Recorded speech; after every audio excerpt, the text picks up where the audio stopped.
la montée du protectionnisme au 19e siècle et comment la Suisse a fait face à cette montée du protectionnisme. Et c'est des sujets qui, évidemment, entrent en écho avec avec des questions qu'il y a actuellement, comme les droits de douane que Trump impose à la Suisse. On a vraiment quasiment l'ensemble des marchés, excepté quelques marchés allemands, qui se ferment à l'exportation suisse. En Suisse, on a une grosse crise économique en résultat de ces politiques commerciales.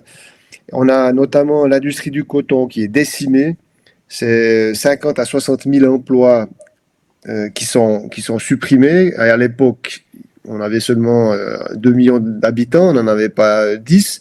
Donc c'était vraiment un choc énorme. Et puis, on a également tous les cantons agricoles qui sont en difficulté en lien avec ces restrictions douanières. Et lui, il constate en 1825 qu'on a réussi à pallier la fermeture des marchés, en particulier du marché français. Et il trouve ça que c'est une bénédiction. Il trouve que c'est fantastique parce que ça a permis d'être beaucoup plus indépendant de la France.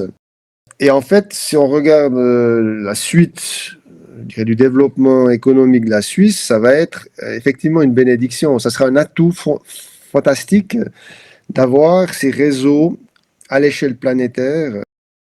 On met en place une commission à la Diète en 1833 pour discuter est-ce qu'il faut qu'on rentre dans ce Zollverein.